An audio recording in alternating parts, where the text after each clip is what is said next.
Bom dia, meus amigos. Professor Max aqui de Geografia com vocês.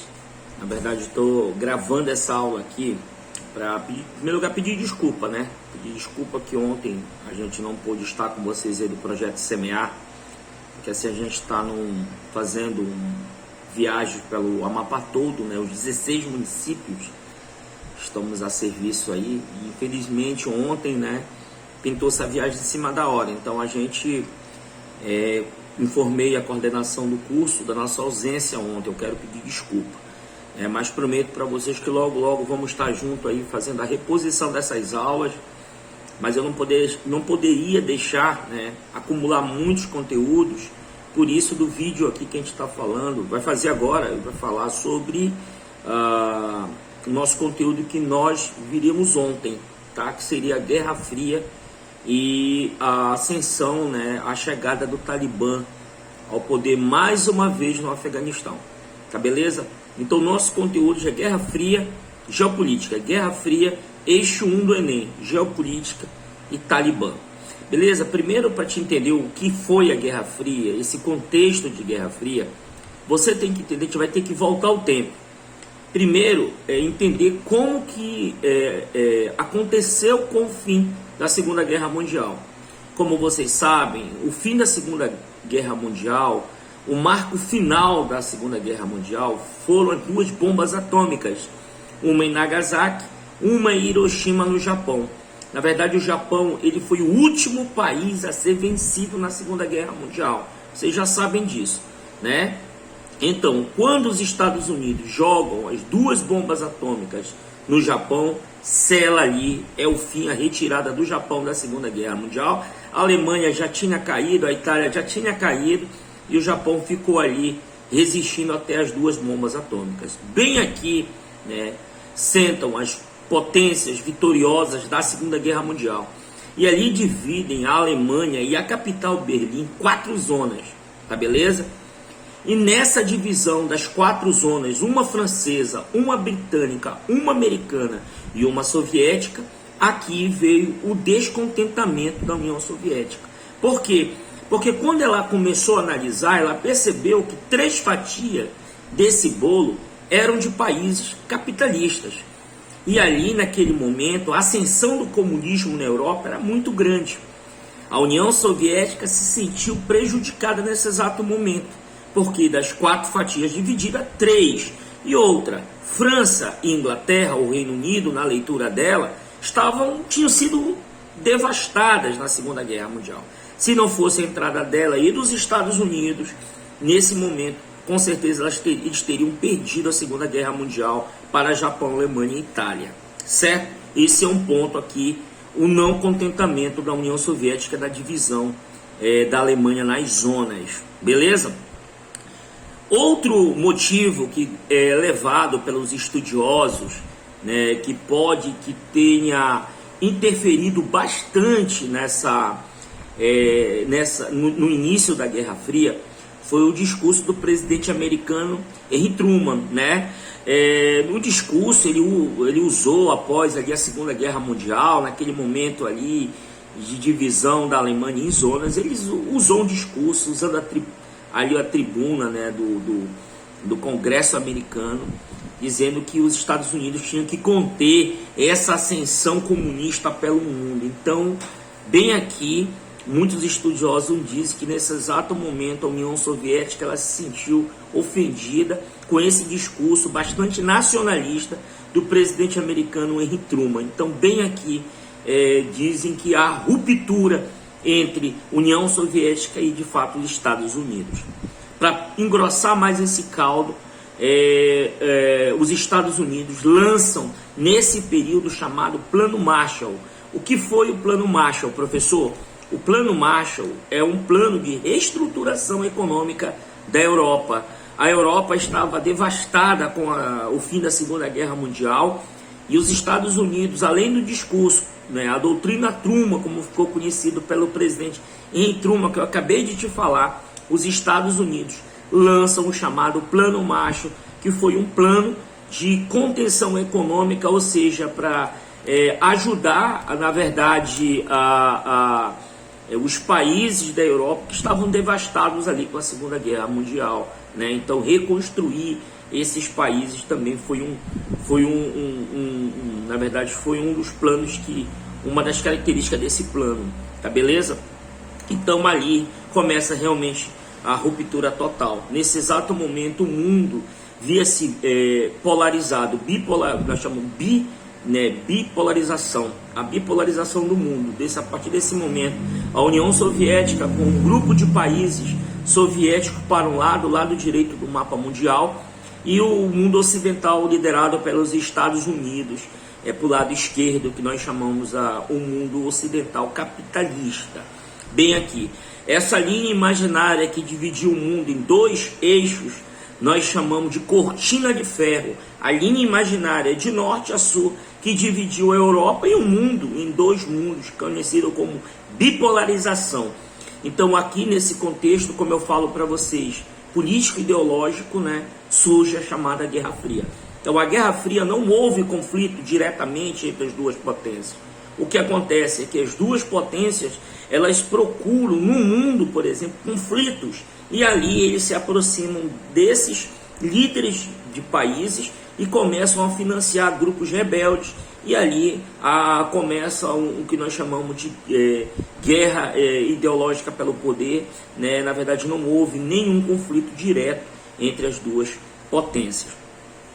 Eu vou pontuar para vocês agora um pouco um dos tópicos que chama muita atenção nossa quando a gente está dando aula de geografia, as chamadas alianças militares. Nesse período formam as alianças militares. Max, o que são alianças militares? Como o mundo estava bipolarizado entre socialismo e capitalismo, nesse momento surge a OTAN. A OTAN é a organização do Tratado do Atlântico Norte, era o exército formado pelos países ocidentais. Então, nesse momento, o grupo de países do Ocidente, liderado pelos Estados Unidos, formou a chamada OTAN, primeira aliança militar. Do outro lado, por volta de 1955, 6 anos depois, a União Soviética também criou sua aliança militar, o chamado Pacto de Varsóvia, né? O chamado Pacto de Varsóvia. O que foi isso, Max? O Pacto de Varsóvia foi o exército formado pelos países ali, naquele momento, administrado pela União Soviética, né? Onde tinha a Rússia e outros países do lado oriental. Falei para vocês aqui já de OTAN, Pacto de Varsóvia. Falei do Plano Marshall, que foi o plano de reestruturação econômica da Europa. A União Soviética também lançou seu plano de reestruturação econômica. Percebam que os dois países eles tentavam duelar. Lançou também o chamado Comecon, né? O Comecon também foi essa ajuda mútua para países do lado oriental socialistas coordenados pela União Soviética. Beleza? Professor, eu gostaria que o senhor falasse também, o senhor acabou de falar agora há pouco na sua aula, que não houve conflito direto entre as duas potências, certo? Certo, não houve conflito direto. O que houve foi, na verdade, investimento feito em alguns locais que ali já tinham respingo da presença tanto de soviéticos quanto dos americanos. Eu vou citar aqui um ponto, a Coreia, a Guerra das Coreias, né? A Guerra das Coreias foi uma guerra bem interessante. Por que ela foi bem interessante? Porque a Guerra das Coreias ela começa em 1950. A Primeira Guerra Mundial vai de 14 a 18. A Segunda Guerra Mundial ela vai de 39 a 45. Após esse período aqui de 1945, começa a chamada Guerra Fria, por volta de 1947, 2 anos depois. Nesses 2 anos aqui houve a discordância. Surge a Guerra Fria. E aí, um dos primeiros conflitos do mundo, onde teve presença tanto americana como soviética, foi na Coreia do Norte. Durante a Segunda Guerra Mundial, a Coreia era uma só. Ela era controlada pelo Japão. Vocês sabem disso, aquela península ali, né? Então a península coreana ela era controlada pelo Japão. Quando acaba a Segunda Guerra Mundial, que vocês sabem que o Japão foi arrasado por 2 bombas atômicas, o que acontece? O Japão fica bastante enfraquecido, é que ele sai de dentro das Coreias. Quando ele sai de dentro das Coreias, o que vai acontecer? A União Soviética se aproxima mais ao norte da Coreia, e ali ocorre o paralelo 38, que vocês já estudaram, eu tenho certeza, ocorre ali a divisão entre as duas Coreias. A mais ao norte controlada pela União Soviética e mais ao sul controlada pelos Estados Unidos. Essas duas Coreias, até hoje, há esse impasse, né? Já houve um armistício, que foi uma paz entre as duas Coreias, mas até hoje a Coreia do Norte e a Coreia do Sul, elas têm ainda essa rivalidade. A Coreia do Norte, ela é controlada por Kim Jong-un, né? Na verdade, ela é mais socialista, ali já tem uma pegada, uma aproximação mais com China e com a própria Rússia. Hoje ela detém um embargo econômico, muito cuidado com isso, ela detém um embargo econômico hoje feito pelos Estados Unidos. A Coreia do Norte hoje ela é muito rica, por exemplo, na produção mineral, e parte desses minérios dela ela vende para a China e para a Rússia, né? Recentemente, o que eu posso te dizer, 2019 ali, 2018 para 2019, depois de mais de 50 anos, um líder americano se aproximou do líder norte-coreano. Kim Jong-un e Donald Trump apertaram as mãos numa trégua, numa possível trégua. A Coreia do Norte ela fez grandes investimentos militares, cuidado com isso na prova do Enem, né? Recentemente ela mostrou seu exército e seu armamento, o arsenal nuclear para o mundo. A Coreia do Norte ela faz testes nucleares, testes balísticos, lançou o míssil intercontinental, que é aquele míssil de grande alcance, jogando ali por cima do Japão, inclusive. Então ela faz esses treinamentos militares para chamar a atenção tanto da Coreia do Sul, que é capitalista desenvolvido, né? E a Coreia do Norte, nós sabemos que ela vive embargo econômico quase que interminável pelos Estados Unidos e seus parceiros. O líder norte-coreano é Kim Jong-un, né? Recentemente acusado por diversos crimes contra a humanidade. Há indícios que Kim Jong-un mandou matar o irmão que seria o sucessor na Europa recentemente, né? E assim, aparentemente uma trégua. Só que essa semana, hoje é 19, né? Essa semana, dia 12, né, a Coreia do Norte voltou a fazer treinamentos militares. E isso mexe e desconforta um pouco, né, as pessoas que estão ali próximo, né? O mercado mundial amanheceu, por exemplo, tenso, as bolsas de valores em queda. Quando a vez que ela toma essa atitude, ela mexe com as bolsas de valores, mexe com o valor do barril de petróleo, ou seja, ela faz isso para tentar chamar a atenção da comunidade internacional. A Coreia do Sul sofre muito com isso, porque existem muitos trabalhadores da Coreia do Norte que atravessam para trabalhar na Coreia do Sul, e quando cria esse momento de tensão, eles fecham a fronteira, né? Então a Coreia do Sul extremamente desenvolvida, hoje ela é administrada pelo parlamento, pelo presidente, nós sabemos disso. Um país que tem muitas multinacionais, como a Samsung, é sul-coreana, a Hyundai é sul-coreana, a LG Eletrônicos é sul-coreana, a Daewoo, a Kia, são empresas multinacionais gigantescas no mundo, que são sul-coreanas capitalistas. Então hoje a Coreia do Norte e a Coreia do Sul vive esse dilema de tentar uma trégua, e aí mais o líder norte-coreano aparentemente não gosta de ter essas tréguas aí. Então muito cuidado com isso no Enem, beleza? O segundo ponto aqui é a Guerra do Vietnã. A Guerra do Vietnã ela foi considerada uma das guerras mais sangrentas que houve durante a Guerra Fria. O Vietnã ficou dividido em dois grupos, o Vietnã do Norte e o Vietnã do Sul. A guerra ela foi de 59 a 75, foram 6 anos de guerra. A guerra ela tem um legado triste para os americanos. Morreram milhares de soldados americanos nas florestas vietnamitas. O Vietnã, ele foi parte do Vietnã, 35% do território vietnamita foi totalmente arrasado, né? O exército americano jogava, né, líquidos químicos por cima das florestas vietnamitas, para queimar os soldados inimigos, né? Então, assim, a guerra do Vietnã, ela é considerada, por exemplo, uma das guerras mais sangrentas que os Estados Unidos participou. Ele perdeu essa guerra, né? Ele não assume. Só para vocês terem uma ideia, um personagem bem interessante que surgiu nesse momento foi o Rambo, né? O Rambo. que se tornou uma saga de filmes pelo cinema americano, né? No filme vocês veem um soldado que não mata todo mundo, mas dizem, né, que ele realmente existiu, era um soldado americano e que lutou fortemente contra as tropas, né, do Vietnã do Norte, lá controlado pelos soviéticos. E ali, é interessante para vocês terem uma ideia, os Estados Unidos ele perde essa guerra, né? Ele perde essa guerra, ele sai arrasado do Vietnã, as tropas americanas fogem, né? Mas eles não assumem. As pessoas até começaram a reconstruir agora, por exemplo, a fuga das pessoas do Afeganistão, muito parecido com o que aconteceu lá em 75, no Vietnã, quando houve a guerra. Então a guerra do Vietnã, ela foi uma guerra, o Vietnã do Norte controlado pelos soviéticos e o Vietnã do Sul controlado pelos os americanos, beleza? Uma outra guerra que chamou a atenção, e essa é ponto aqui para nós, foi a guerra do Afeganistão. Deixa eu te contar um pouco dessa guerra, porque ela é bem interessante.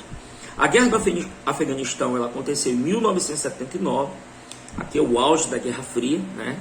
Os soviéticos, eles ocuparam, na verdade, o território afegão em apoio ao governo comunista que ali controlava o país. Só que, para te entender essa guerra, que aqui tu vai começar a entender o contexto do Talibã. Acontece o seguinte: nesse exato momento que os soviéticos se aproximam do governo comunista do Afeganistão, os Estados Unidos também entram aqui. E eles apoiam os rebeldes. Quem são os rebeldes? Rebeldes são grupos que vão de contra o governo. Então, de um lado, a União Soviética apoiando o governo afegão, do outro lado, o governo americano apoiando os rebeldes contra o governo afegão. Aqui começa a chamada Guerra do Afeganistão. O Afeganistão é um país extremamente pobre. É um país pobre em matérias-primas, né? Mas ele está numa posição estratégica ali naquela região do Oriente Médio, né? Faz fronteira com alguns países de forma bem estratégica. E aqui é interessante, para que os americanos vencessem essa guerra, eles fizeram alguns acordos fortes. O presidente na época, George Bush, ele faz acordo com os rebeldes. E aqui um dos acordos foi que se os rebeldes vencessem o governo soviético, o exército apoiado lá, o governo afegão apoiado pelos soviéticos, um dos prêmios seria o Afeganistão. Os rebeldes venceram essa guerra. Anos depois, os rebeldes foram cobrar, né, esse preço, cobrar essa dívida. E aí os Estados Unidos viraram as costas para os rebeldes afegãos. Aqui fortalece as células terroristas dentro do Afeganistão. Para vocês terem uma ideia, o atentado de 11 de setembro de 2001 é apenas um dos episódios de ataques terroristas feitos por células terroristas do Afeganistão. Um exemplo, o surgimento da célula terrorista Al-Qaeda. A Al-Qaeda, ela surge dentro do Afeganistão. Ela é praticamente uma célula do Talibã, que é um grupo rebelde. O Osama Bin Laden, ele se descola um pouco desses grupos rebeldes que controlavam o Afeganistão, e ele fez parte dessa negociação. Como o acordo não foi feito, e ele começa a atacar os americanos. O primeiro ataque é a embaixada americana lá na Arábia Saudita, onde uma ambulância cheia de explosivos entrou dentro da área restrita e explodiu, matando dezenas de americanos. Assistam o filme O Reino, que vocês vão entender bacana esse episódio. Meses depois, a Al-Qaeda, ela atacou um porta-aviões americanos no Golfo Pérsico. Uma lancha carregada de explosivos se arremessou, né, no porta-aviões americano, matando ali 5 marinheiros, né, SEALs americanos. É o segundo episódio. O terceiro episódio, 2 carros-bombas ficaram debaixo, né, ali do térreo do World Trade Center, né, foi o primeiro ataque às Torres Gêmeas, e ali explodiram, mas não conseguiram ter êxito, as torres não desabaram. E aí vocês sabem, no dia 11 de setembro de 2001, o maior ataque terrorista da história, né? 4 aviões sequestrados em solo americano, um arremessado na Casa Branca, O outro, no Pentágono, o outro seria arremessado na Casa Branca, foi abatido e controlado pelos tripulantes, caiu ali próximo, né, da Casa Branca, gerou o filme United 93, um caiu no Pentágono e os outros dois, um em cada torre, a Torre Norte e a Torre Sul, foram arremessados aviões, no qual vieram abaixo, matando quase 3.000 pessoas, o maior ataque terrorista da história. Ali, a Al-Qaeda surge para o mundo com seu líder Osama Bin Laden, que passa a ser o homem mais procurado da história, recompensa de mais de 500 milhões de dólares. Em 2010, Osama Bin Laden foi capturado e morto pelos SEALs americanos no Paquistão, numa cidade muito próxima de Islamabad, ali no Paquistão, a capital paquistanesa, numa área de montanha.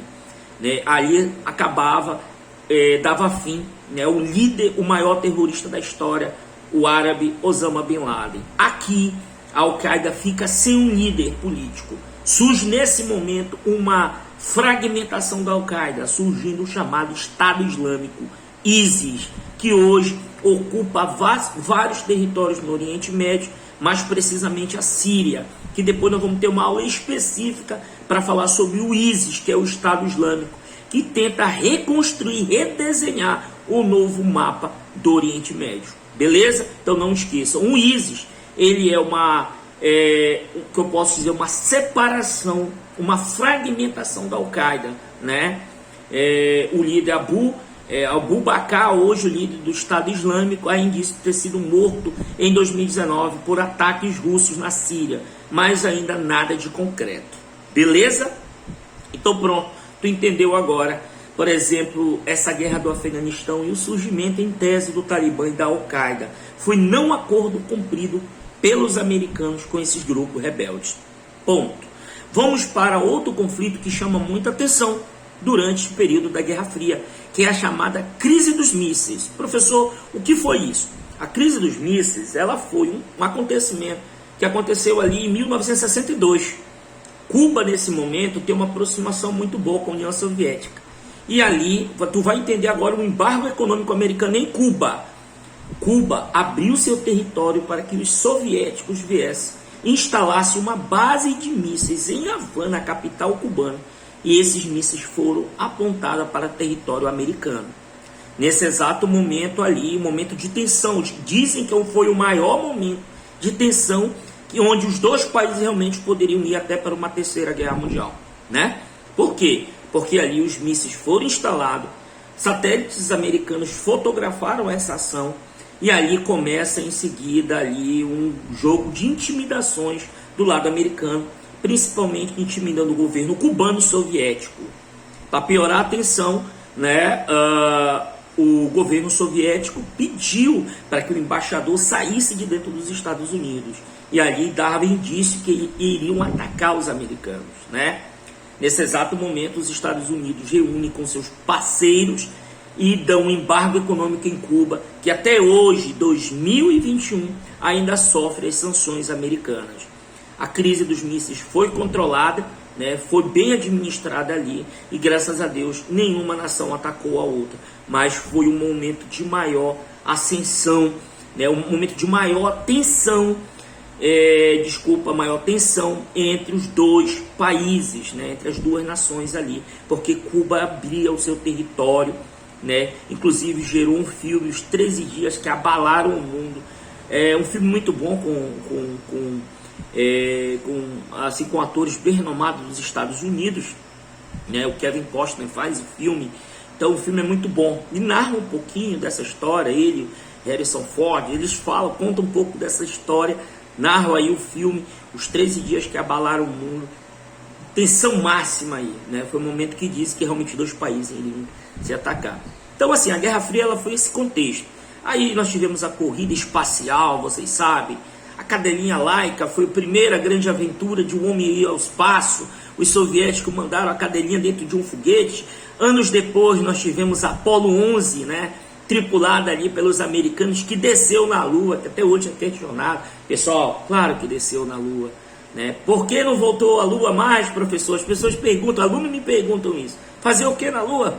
Fotografar o que? Solo? Né? Então uma viagem bilionária para quê? Para nada? O homem já esteve lá. Os robôs estão indo na rua de vez em quando, a gente acompanha isso, né, nos telejornais, né? Então, e houve diversos outros eventos aqui, mas eu creio que esses são os pontos principais que eu quero narrar para você. E quando acaba a Guerra Fria? A Guerra Fria, ela começou a se desintegrar em 89, com a queda do Muro de Berlim, né? Você sabe que a capital foi dividida pelo muro. Os soviéticos construíram um muro que dividiu o lado capitalista e o lado socialista. Só que esses investimentos, como com o investimento, o Pacto de Varsóvia, a União Soviética instalou uma crise econômica. E aí, a partir de 89, ela não conseguiu mais segurar essas nações que ela financiava. E ali começou a ter a fragmentação da União Soviética, que se dividiu em mais de 15 repúblicas. E ali ela não começou. A Rússia tomou conta disso tudo. A desintegração da URSS, a Rússia passou a ser o grande centro ali naquele momento, né? Surge nesse momento alguns governos dentro da Rússia, por exemplo, da União Soviética, a Rússia ali, que eram governos que tinham outras visões. Mikhail Gorbachev, por exemplo, criou a perestroika, essa reestruturação econômica, a glasnost, que era reestruturação política, né? Então, daquele momento, a União Soviética ela começou a desintegrar, né? E aí houve o fim da União Soviética. Em 91 é selado o fim da Guerra Fria, né? E ali o mundo praticamente passa a ser controlado pelos Estados Unidos, né? O dólar como moeda oficial, já vinha discutindo isso na conferência de Bretton Woods, né? O dólar como moeda oficial, e hoje os Estados Unidos é a maior potência econômica do mundo. Hoje, o que podemos falar da Rússia? É um país extremamente ainda arrasado, um país que faz grandes investimentos militares, porém perdeu essa hegemonia atualmente para a China. A China é a grande potência dos países emergentes, né? E traz com ela Brasil, inclusive a própria Rússia, a Índia, África do Sul e outros países emergentes. Nós vamos ter uma aula só para falar da ascensão chinesa, beleza? Então, gente, para finalizar, Talibã. Quem é esse grupo? Foi um grupo de rebeldes, que tu já sabe, né? Lá atrás, o grupo de rebeldes que fez parte ali dessa coalizão, né? Dentro do Afeganistão. Atualmente o líder do Talibã é Abdullah Askar, né, o líder do Talibã. É um grupo fundamentalista, como tu sabe, um grupo fundamentalista e nacionalista islâmico. O Talibã, ele, por exemplo, por muito tempo, como em 2003 houve essa corrida por Osama Bin Laden, os Estados Unidos usaram alguns discursos. Por exemplo, em 2013 os Estados Unidos usou um discurso que o Iraque produzia arma de destruição em massa, correto? Invadiram os Estados Unidos e alegavam também que o próprio Iraque poderia estar dando abrigo ali naquele momento para Osama Bin Laden. Passando por cima do Conselho de Segurança da ONU, os Estados Unidos invadiu o Iraque em 2003. Não encontrou arma de destruição em massa. Eles usaram o discurso que tinha, mas não encontraram. Capturaram e mataram, enforcado, Saddam Hussein, né? E ali, a partir daquele momento, os Estados Unidos marcavam a presença no solo do Oriente Médio. O Afeganistão foi ocupado. Tropas americanas, mais de 50 mil soldados americanos ocuparam o solo afegão. E ali, né, passam outros presidentes, dentre eles Barack Obama, que em 2010, você sabe, conseguiu capturar e matar Osama Bin Laden, né? E o Afeganistão ficou sob tutela americana. Elegeu um presidente, por exemplo, que tinha uma relação boa com os Estados Unidos. O exército americano marcou o território ali. Veio o governo de Donald Trump. Donald Trump, ele teve, assim, uma participação geopolítica no mundo bem interessante. Ele sempre foi um presidente linha dura, da direita linha dura, um discurso extremamente radical. Porém, no final de seu governo, ele assinou um acordo se comprometendo com as famílias americanas a retirar o exército americano de dentro do Afeganistão. E aí quem ganha a eleição, o atual presidente americano, né? Ele, ao assumir o governo agora no início desse ano, ele também, né, cumpriu o acordo, retirando parte desses ainda que tinham, em média, 11 mil soldados americanos, né? ele retira parte desse soldado de dentro de solo do Afeganistão. Foi aqui que o Talibã viu a chance de voltar ao governo. O Talibã ocupou algumas cidades dentro do Afeganistão nos últimos meses. O Talibã, como tu sabe, é um grupo fundamentalista, extremamente radical. Hoje dizem que ele tem aproximadamente mais de 2 bilhões de dólares, porque assim se tornou um grupo terrorista, um grupo radical, que pratica ilegalidades no mercado negro, vende petróleo roubado, tráfico de armas, de pessoas. Então ele é um grupo que vive disso. Por isso que ele conseguiu criar essa ascensão. Tem um exército de mais de 40 mil soldados. Ele treinou esses soldados durante esse tempo todo que eles ficaram fora do governo no Afeganistão. O Talibã, por exemplo, recrutou novos soldados. O Talibã se fortaleceu, criou esse amparo financeiro que hoje é um dos maiores do mundo. E aí quando eles viram, por exemplo, essa fragilidade do governo de Joe Biden, que é o governo americano, o atual presidente americano, de ter retirado mais de 50% dos soldados que ainda ficaram, em torno de 3 mil, 4 mil soldados dentro do Afeganistão, o Talibã começou a ocupar as cidades afegãs.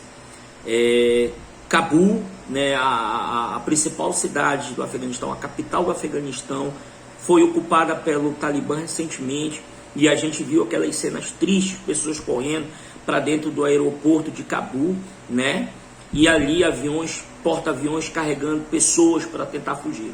O Afeganistão está se tornando uma Síria de 2015, quando houve aquela guerra ali na civil. O povo afegão, que já estava extremamente adaptado em tese com algumas doutrinas socialistas, as mulheres já tinham livre acesso a informações, às redes sociais, então o Talibã chega para quebrar isso. O Talibã ele prega o radicalismo, ele prega a submissão da mulher ao homem. O Talibã ele prega algumas coisas do Corão extremamente radicais, Então assim, tá tendo uma quebra. Recentemente até a comunidade LGBT, QI tem mais, que agora é a nova sigla, está se sentindo perseguida dentro do próprio Afeganistão, porque uma das coisas que o Talibã vai contra o homossexualismo, a bebida alcoólica, o uso de drogas, a submissão da mulher. Então, aquele atentado lá no Paquistão com a Malala, que ela foi falar sobre a questão da mulher, que um soldado fundamentalista Talibã deu um tiro no rosto da Malala. Então, isso marca. Então, o Afeganistão, segundo os cientistas políticos, e nós mesmos que somos professores da área, a gente vê como retrocesso a chegada do Talibã dentro do Afeganistão. E acho que vocês devem estar se perguntando, mas professor, por que ninguém faz nada? Na verdade é o seguinte, o Talibã, ocupar esse espaço dentro do Afeganistão, ele procurou dialogar logo com duas potências mundiais, dentre eles a Rússia e a China. Então, aparentemente, o Afeganistão tem um aval dessas duas potências mundiais, bélicas principalmente, para ocupar esse espaço dentro do Afeganistão. Os Estados Unidos vão ter uma missão árdua. Deixaram para trás inúmeras armas, armamento bélico pesado, pessoas conseguiram retirar a população americana de dentro do país, e agora o Talibã controla todas as cidades do Afeganistão. Beleza? Então, tá aqui um pouquinho que o Enem, eu acho difícil, acredito que seja difícil cair Talibã nesse processo seletivo, mas se cair, eles vão querer saber como que o Talibã chegou ao poder. Eu já te falei, dentro dessa fraqueza, do governo Joe Biden, onde as tropas americanas se retiram de dentro do país e eles viram uma oportunidade de ocupar o território mais uma vez. Então, ocuparam o território. Beleza? Pessoal, eu agradeço. 30 minutos de aula, claro que nós teremos 3 horas de aula para falar sobre isso, mas eu acredito que aqui estão os principais pontos da geopolítica. Quando nós nos reunirmos de novo, tenha certeza, eu vou conversar com o meu irmão Paulo Júnior, para ver se a gente consegue pegar um feriadão aí. Tá? Um feriadão a gente pega uma aula extra e a gente corre. Mas olha, o Enem vai te cobrar o quê? A Guerra Fria, os principais pontos, os principais conflitos internacionais, esse que eu te narrei aqui. Doutrina Truman, Plano Marshall, OTAN, ONU, a ONU surge aí nesse processo, que tu sabe muito bem, né? A Organização das Nações Unidas. E a gente vai falar depois de Conselho de Segurança da ONU, do Amistar, a presença brasileira, a presença do Brasil internacionalmente, as relações internacionais do Brasil, e vamos falar sobre comércio internacional. Beleza? Um abraço e te aguardo na próxima aula. Professor Max, Geografia. Tchau.